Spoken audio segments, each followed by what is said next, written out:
सुश्री सयोनी घोष। धन्यवाद अध्यक्ष महोदय, आपने मुझे बोलने का मौका दिया।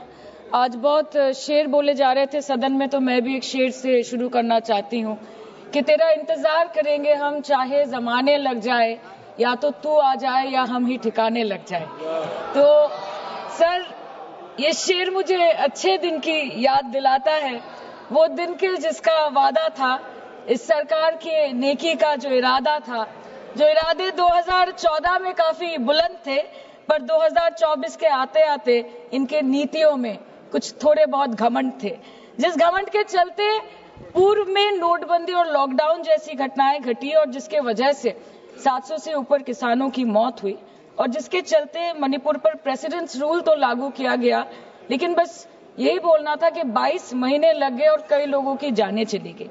सर, मैंने आगे भी ये चर्चा की थी कि if president's rule was the only solution, why was it not imposed months ago when people were dying? जब हजारों की तादाद में लोग बेघर हो रहे थे, चारों तरफ आग जल रही थी, जब महिलाओं को विवस्त्र करके रास्ते पर घसीटा जा रहा था, जब सिर्फ भारत नहीं बल्कि पूरे विश्व मणिपुर की चर्चा और निंदा दोनों कर रही थी, तब आप कहाँ थे?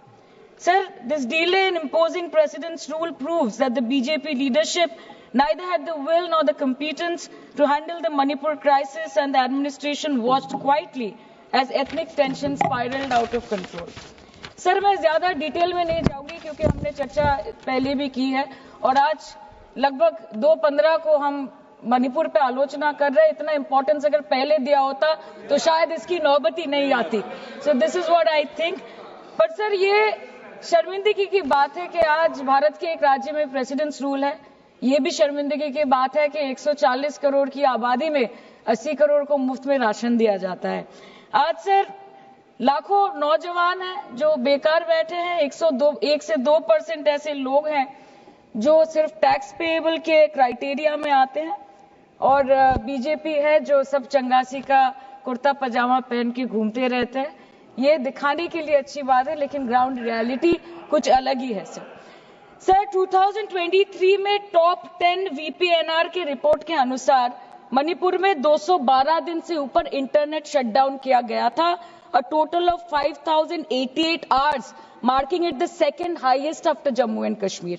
This led to huge economic loss in Manipur, approximately 3,157 crore. The economic blockade in Manipur, affecting the two main national highway, lasted for 66 days, with rough estimates of loss of around 250 crore per day, which is a whopping rupees 17,000 crores in over 2 months. Over 67,000 people were forced to leave their homes and cramped up in only 360 relief camps.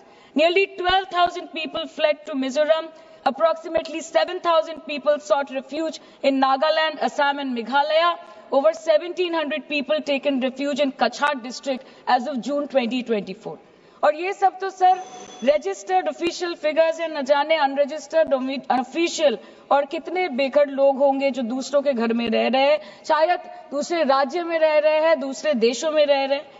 ये इसीलिए हुआ है sir क्योंकि मणिपुर की सरकार, double engine सरकार ने, उनकी मंशा ये नहीं थी कि वहां के लोगों को शुरू से प्रोटेक्शन दिया जाए, कि उनको शुरू से रिलीफ दिया जाए। अगर वही होता तो 22 महीनों से इन्होंने मणिपुर को जलने ना दिया होता। सर, मैं 2 मिनट में खत्म करूंगी। You want to move the resolution, of course we have to be with that, लेकिन 1 अप्रैल 2025 मतलब एक दिन पहले से मिनिस्ट्री ऑफ होम अफेयर्स ने armed forces special powers act को 6 महीनों का एक्सटेंशन देके मणिपुर, अरुणाचल प्रदेश और नागालैंड में इफेक्टिव कर दिया है।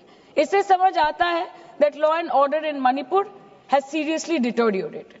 आज भी बीरेन्द्र सिंह जी बीजेपी वाले बोल रहे थे कि 1960 से हजारों रिफ्यूजीज मणिपुर में घुस के बैठे हैं, 2001 का सेंसस रिव्यू करना है और डिलिमिटेशन से पहले एनआरसी लाना है। मतलब आपको कुछ सुधारना नहीं है, आपको बस और बिगाड़ना है।